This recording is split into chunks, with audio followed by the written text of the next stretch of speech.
Going to start with silent meditation. So if you could sit upright in your chair with your arms relaxed, your shoulders relaxed, and your feet squarely on the floor.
Namo Amida Butsu.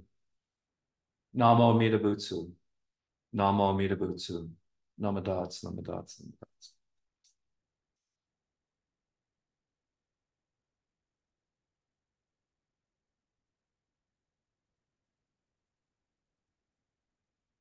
Well, welcome to those that have joined us since we started our silent meditation. It's another Wednesday evening. And as I said, we're going to be a little more strict in the beginning of the year because we're going to start off right and be a little more disciplined, according to Andrea and some of our folks at Ekoji.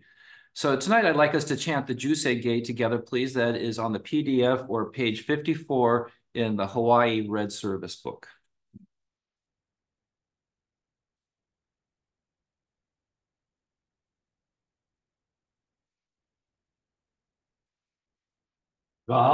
가건 조세간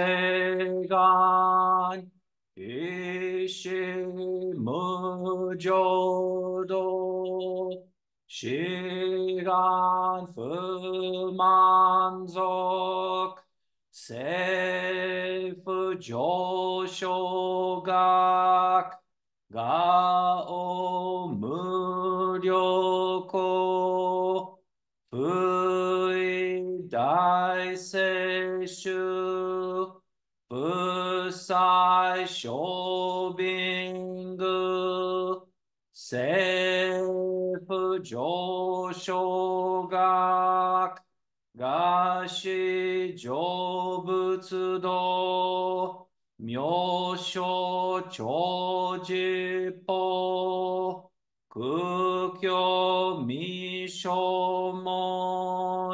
Seifu Joshogak Ryoku Jinshonen Joe Shubongyo Shigumu Jodo Isho Tenninshi Jinniki Endai Ko Busho Musaido 少女三苦名、交際集約難、回避賃営減、滅死根毛案、永足小悪道、通達全宗門、高層上満足、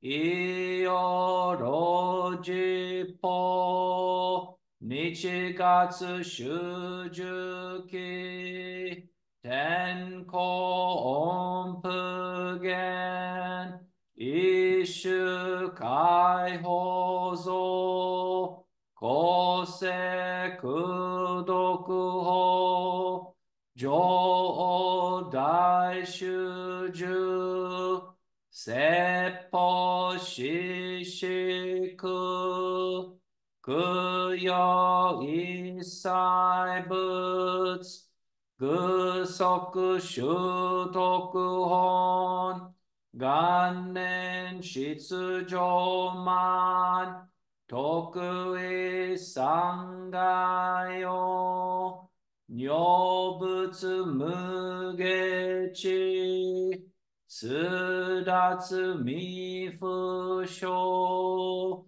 願学営力、投資最小損、志願若国家、大仙王感動、国書天人、東宇妙慶、なまなぶ、なまなぶ、なまなぶ、なまなぶ、なまなぶ、なまなぶ、万にしくどく、平等生祭、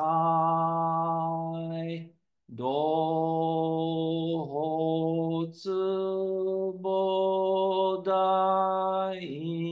心、往生安楽。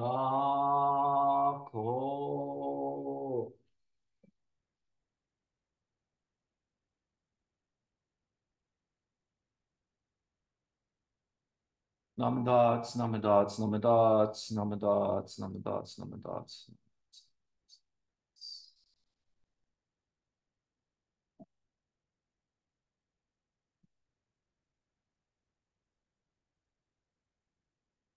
So good evening again. And so tonight we're going to be talking about, I think, at least for me, of course, I'm a Buddhist minister, so what I think is interesting is very Buddhistic. But tonight we're going to be talking a very brief overview about the concept and who are the seven Pure Land masters that were picked by Honen Shonin and Shinran Shonin for our school of Jodo Shinshu Buddhism. And what I would like to do is I would like to start with a quote showing the appreciation that our founder Shinran Shonin had for these seven people, these seven men that were chosen from India, China, and Japan. So if you could please join me in Gasho. How joyous I am, Gutoku Shinran, disciple of Shakyamuni. Rare is it to come upon the sacred scriptures from the westward land of India and the commentaries of the masters of China and Japan, but now I have been able to encounter them. Rare is it to hear them, but already I have been able to hear, reverently entrusting myself to the teaching, practice, and realization that are the true essence of the Pure Land Way. I am especially aware of the profundity of the Tathagata's benevolence. Here I rejoice in what I have heard and extol what I have attained. Namo Amida Butsu. Namo Amida Butsu. Namo Amida Butsu.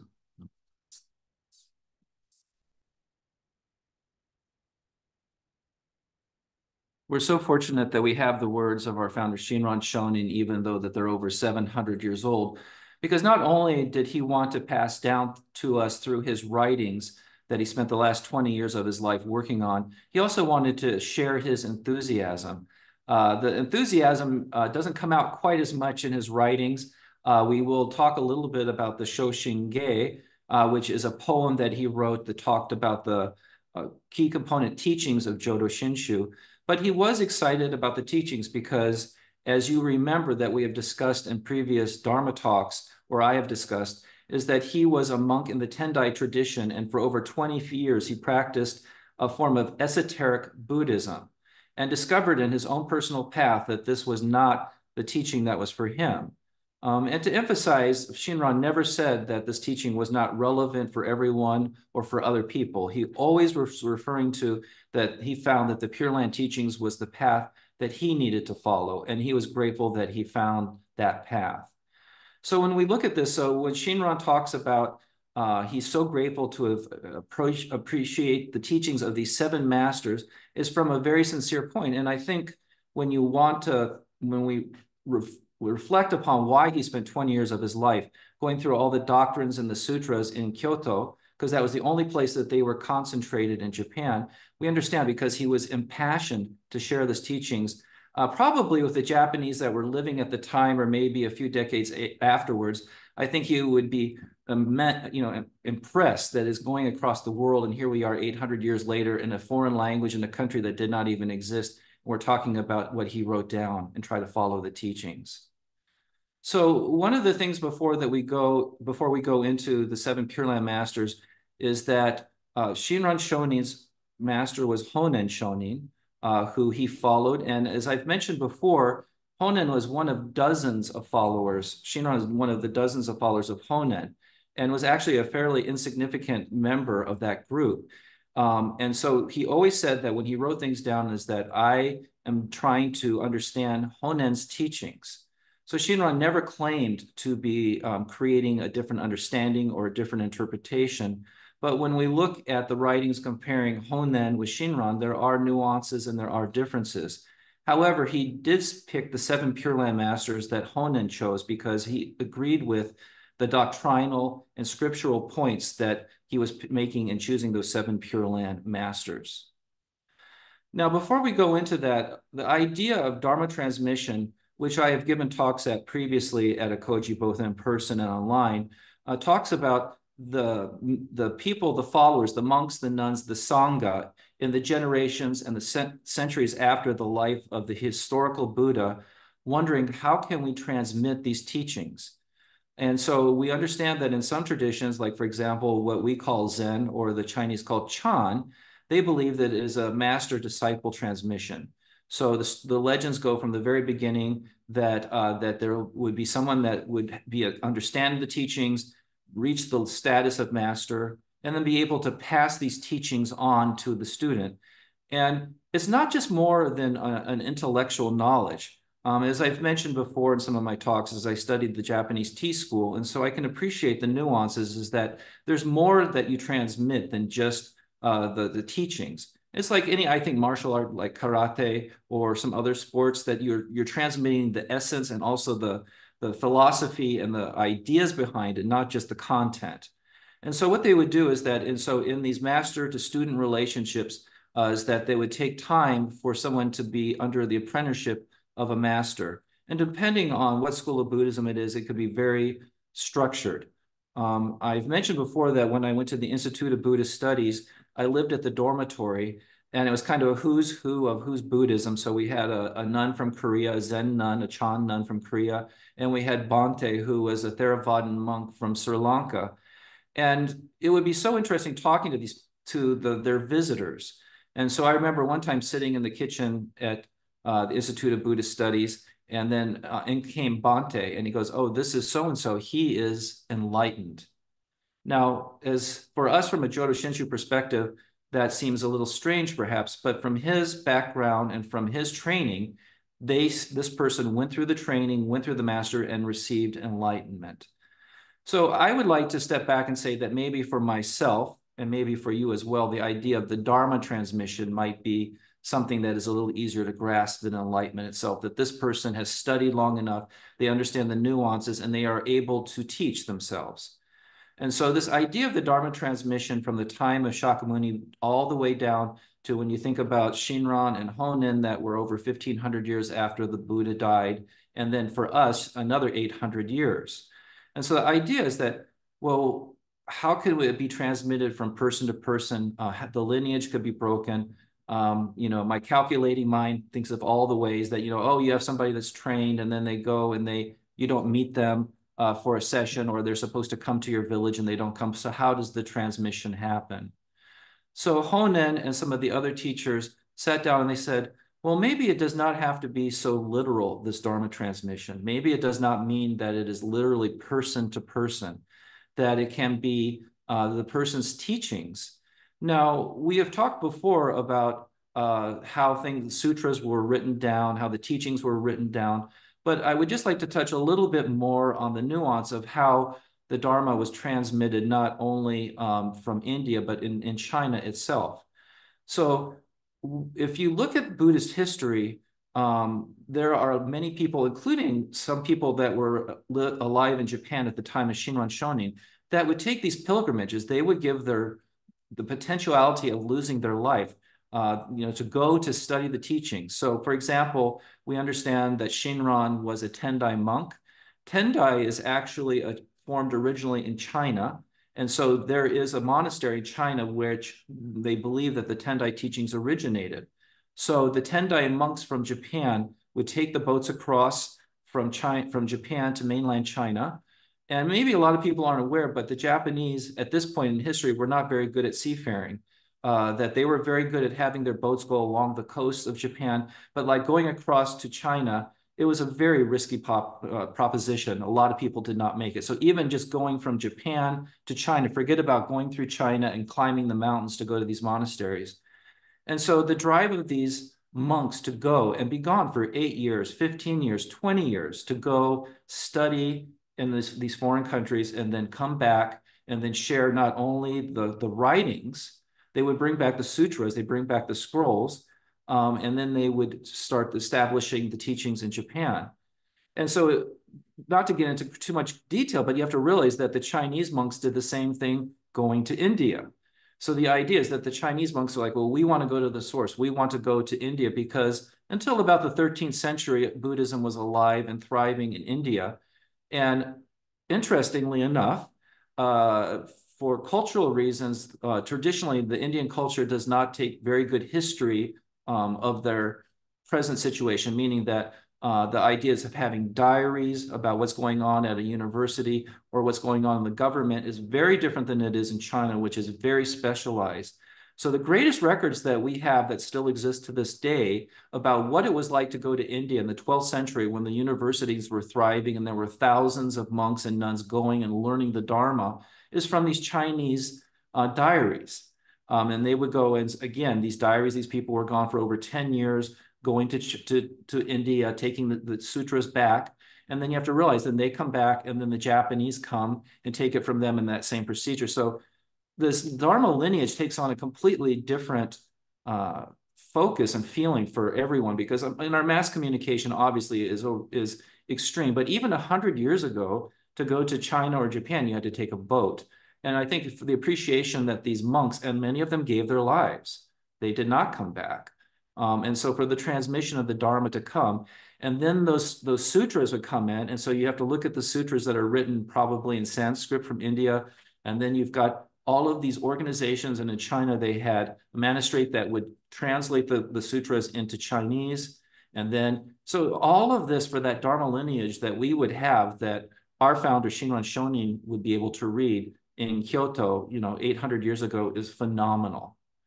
So the idea of the Dharma transmission is very important in every school of Buddhism. And so, but in our school of Buddhism, again, it does not have to be person to person, and it doesn't even have to be in one geographical spot. So Honen Shonin picked the 7 Pure Land masters because he feels that the transmission. Now you have to realize, as we've spoken about, the Buddha Dharma is a large, large body of doctrines and teachings and philosophies. And so for when people would come to that, for example, like Shinran Shonin with the Tendai school, you would do different practices. There would be different philosophies, different doctrines, different sutras. And then the idea on Mount Hiei is that what you would do is you would find your forte. Maybe you're somebody that would be one of the quote unquote running monks that would do esoteric rituals. Maybe you'd be a Pure Land person. And we'll be talking about that because the Nembutsu did not always mean to say it through verbally. There's many different ways of expressing the Nembutsu. So these are all the nuances that our 7 Pure Land masters kind of refined out of the general school of Buddhism. And that is why they were chosen by Honen and then continued on with Shinran. So the first one that was chosen is Nagarjuna. And anybody that has looked at Buddhist history, Buddhist thought, Nagarjuna, and of course the second person that's also from India is Vasubandhu. They are involved with many different schools of Buddhism, many different thoughts and contents. And as I was talking to Michael before the service started, that Shinran had this knack of being able to pick out of all of this doctrines, all of these teachings of these two people, he was able to pick out what he thought was the most significant for the idea of the Pure Land school. Now, to remind all of us that Pure Land is not a separate school until it reaches China. So when we're talking about Nagarjuna, he's got the idea of the Nembutsu and the idea of Pure Land and the idea of Amida, Buddha, but that is within all of these other Mahayana concepts that he's teaching and is actually not one of his main points. But what Shinran and what Honen felt was that Nagarjuna, who lived 150 to 250 BCE, was the person that was the first person that said that the Pure Land concept, the idea of Amida Buddha and the concept of the Pure Land and practice for that, reaching that goal of nirvana in the Pure Land, it was probably the first Buddhist that pulled that out of all of this Mahayana thought. And so that's why he was chosen as the first. And as I said, all you have to do is Google his name and you'll be completely overwhelmed with all of the influence that he had on our Buddhist heritage and our Buddhist history. So then Vasubandhu, who lived in the 4th century, expanded on Nagarjuna's ideas of the Pure Land and the sutras. And the most important significance that he had is that when we talk about the Nembutsu, for us that are non-Japanese native speakers or Chinese speakers, is that the idea, because the Nembutsu encompassed many different verbal forms and written forms. And so for those that aren't familiar with what a kanji or a Chinese-Japanese character is that that's the symbolistic character that you see that is not only represented, it doesn't just represent a sound, it represents a concept. And this is why I'm so envious of our Japanese-speaking ministers, because when they look at that kanji, it's not that they're not saying wa, they're knowing all the nuances, what that character means. And not to get too technical, but when you look at a character and it's got all of the different lines and characters, there are radicals, there's parts of that. Maybe that one character has 3 or 4 major components to that. And so then when somebody that's knowledgeable of this can say, oh, this radical means this radical means this, and it gives it a completely different feeling or different dimension. So when we're talking about Vasubandhu, streamlining it to the 6th character name that we're familiar with, it was a much larger undertaking than maybe for us native English speakers can appreciate, or even myself that has studied the teachings and can understand some of the kanji. But the idea is that Namo Amida Butsu, that it was standardized and taken out of that and put on saying that this is a pure teaching. Now, again, to get back to it, which I don't think I said, is that all of these people that were chosen as masters were chosen because they said that this Pure Land path is valid. Now, you have to realize that even during the time of Shinran Shonin and Honen Shonin, They were sent in exile because all the older schools of Buddhism invalidated. They said this Pure Land Buddhism truly is not Buddhism. And this is another force that, or another impetus that made our founder, Shinran Shonin, have that desire, that drive to write down and say, this is true Buddhism. See, this is this sutra. This is this person saying this. These are the 7 Pure Land masters that come from India, China, and into Japan. So part of that motivation is also saying that the Pure Land teachings, which we take for granted, is a valid form of Buddhism on its own. So, of course, by this time, they had picked the Pure Land Sutras, and for our school, we've narrowed it down to the 3, which in English is the larger sutra, the smaller sutra, and the contemplation sutra. But out of all of those hundreds of sutras, they also chose what would be the key text for us to focus on. So the first person in China is Tan Lang, and he is named Doron in Japanese. And so I'm sorry, he's the person that did the first kanji. I'm sorry, I got my spreadsheet is all screwed up here. So he is the first one because he's Chinese. Of course, obviously, getting back to the 2 people from India, they were not speaking Chinese or they did not use Chinese characters. So it's Tan Lan who is the one that said the Nembutsu. Now you have to realize, and I'll mention this again, is that when the sutras first came into China, these characters that I've mentioned that are conceptual, a lot of them are Taoist concepts. And so when the Chinese were trying to take these Buddhist, these Indian concepts and put them into Chinese, they didn't succeed the first time. And so there was this period in history where all of these sutras were translated and then retranslated several hundred years later because the scholars at that point realized that the characters they were using really was not giving the idea of what the Indian concepts were. As we know that anybody that has studied anything about Sanskrit, and I've studied it very little, but a lot of the words, the philosophical words, the emotional words, can be equivalent to over 6 to 10 words in English. That's why some of the Sanskrit poetry that's non-Buddhist is considered some of the most sophisticated and beautiful in the world because of all the rich nuances that they have. And so the idea of Tan Lan taking that and deciding to have the 6th character name, the 6th kanji for Namo Amida Butsu, to help move that step from the Eastern world to how the Chinese and eventually the Japanese would conceptualize what the Nembutsu is was very common, very important, excuse me. So Tan Chao is the second one from China, and this is very, very important. He promoted the idea of the easy path. And we haven't discussed that a lot in our classes or our Dharma discussions here.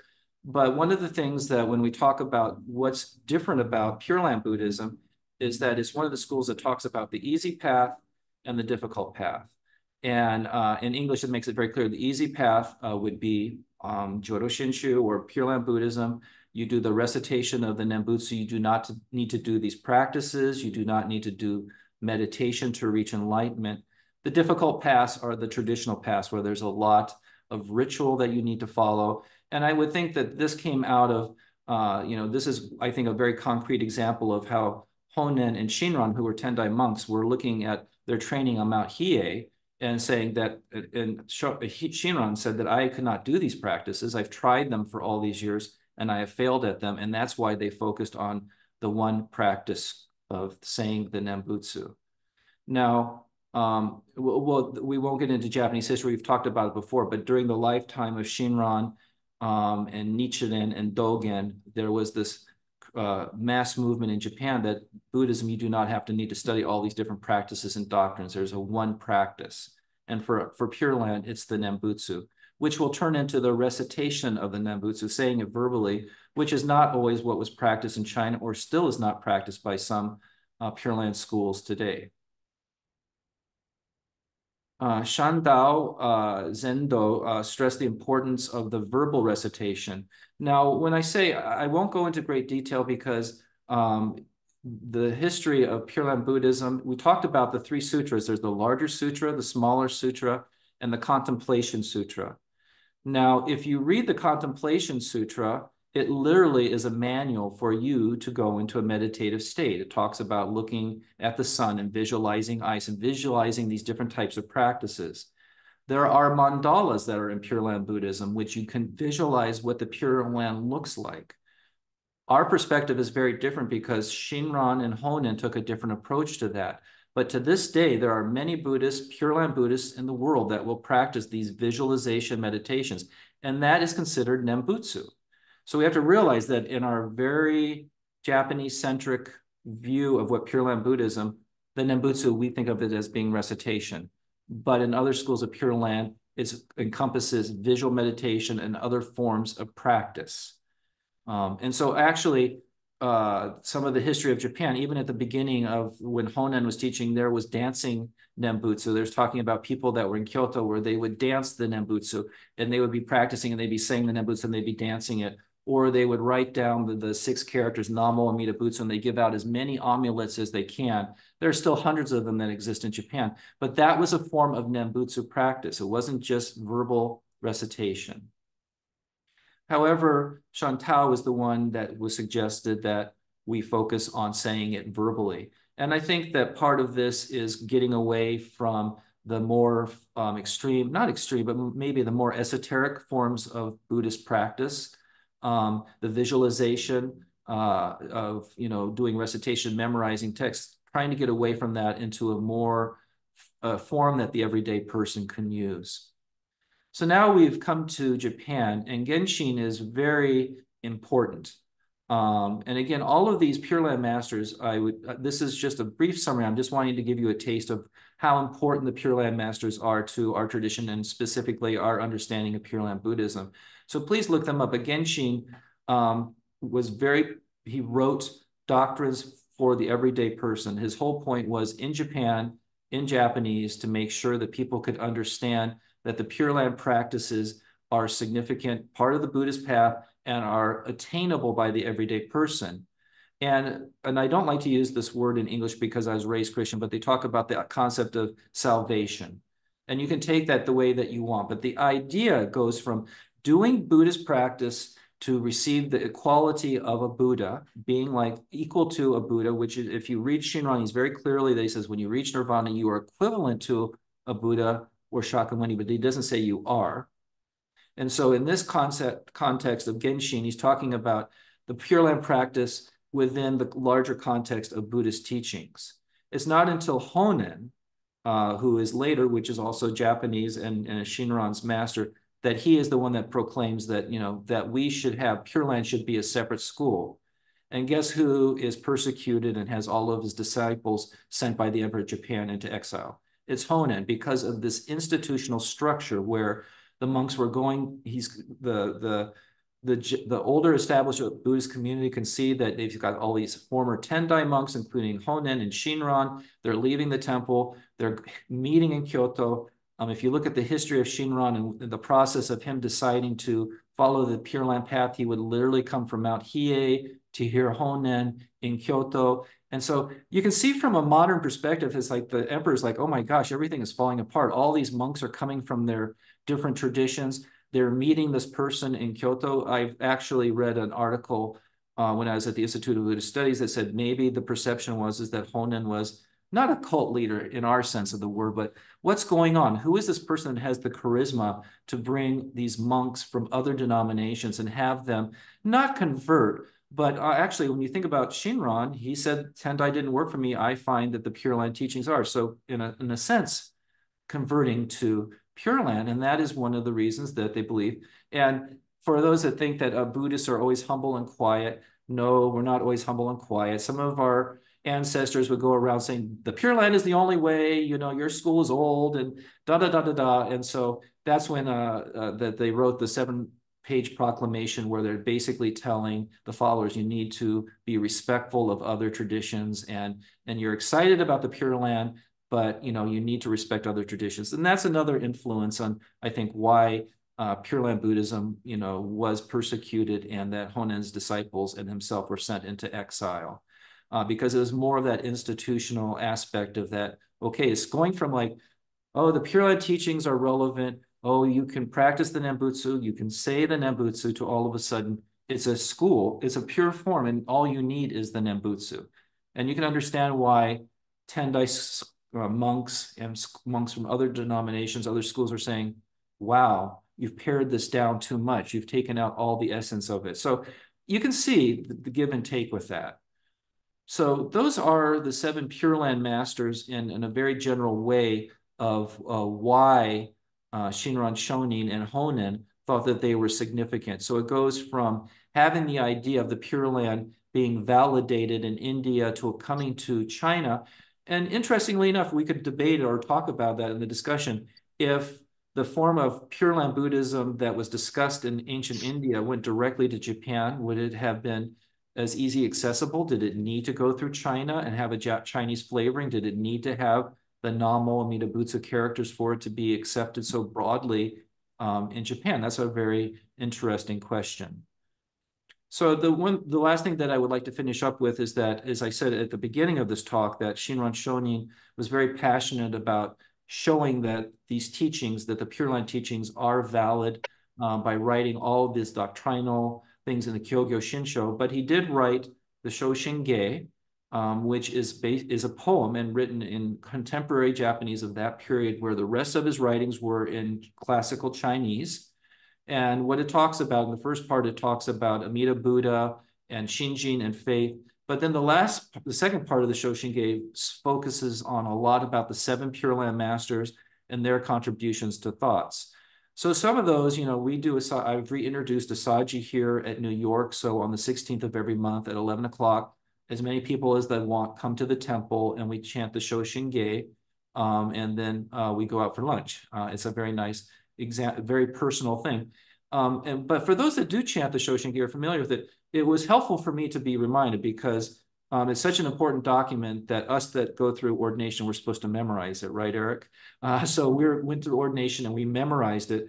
But it's wonderful because when you're chanting and you're hearing all of this old Japanese, and then all of a sudden you start hearing the names Donan, and you start hearing these names, it really helps give it a meaning to the sutras. And then that's what what the mentors that I had at the Institute of Buddhist Studies is like, listen for the names. It's the same way with the Midakyo, when they're talking and they're counting off all of these rituals, even though you might not speak Japanese, it's a very personal way for you to understand what Shinran's intention was, and for us to chant it.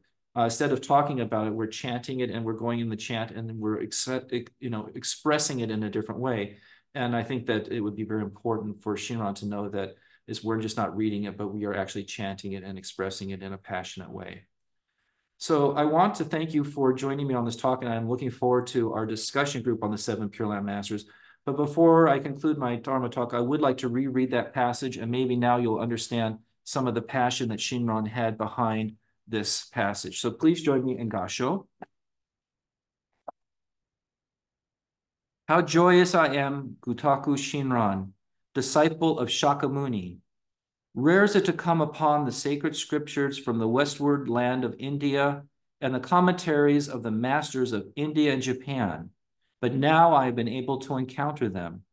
Rare is it to hear them, but already I've been able to hear, reverently entrusting myself to the teaching, practice, and realization that are the true essence of the Pure Land way. I am especially aware of the profundity of the Tathagata's benevolence. Here I rejoice in what I have heard and extol what I have attained. Namo Amida Butsu. Namo Amida Butsu. Namo Amida Butsu.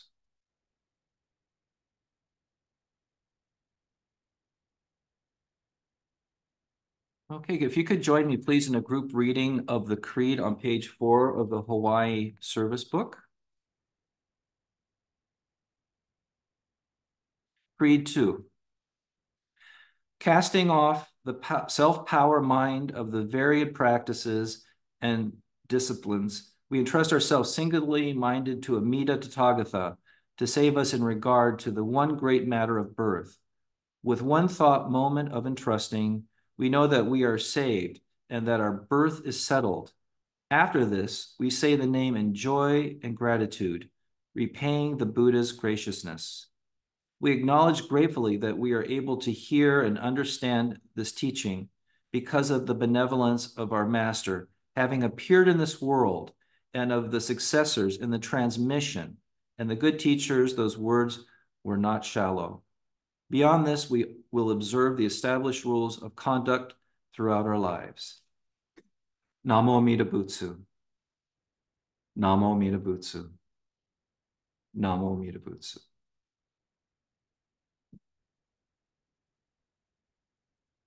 Okay. So if everybody could please join me in one last quick silent meditation, and then we will go into the discussion group. So please sit up straight, relax your shoulders.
Namo Amida Butsu.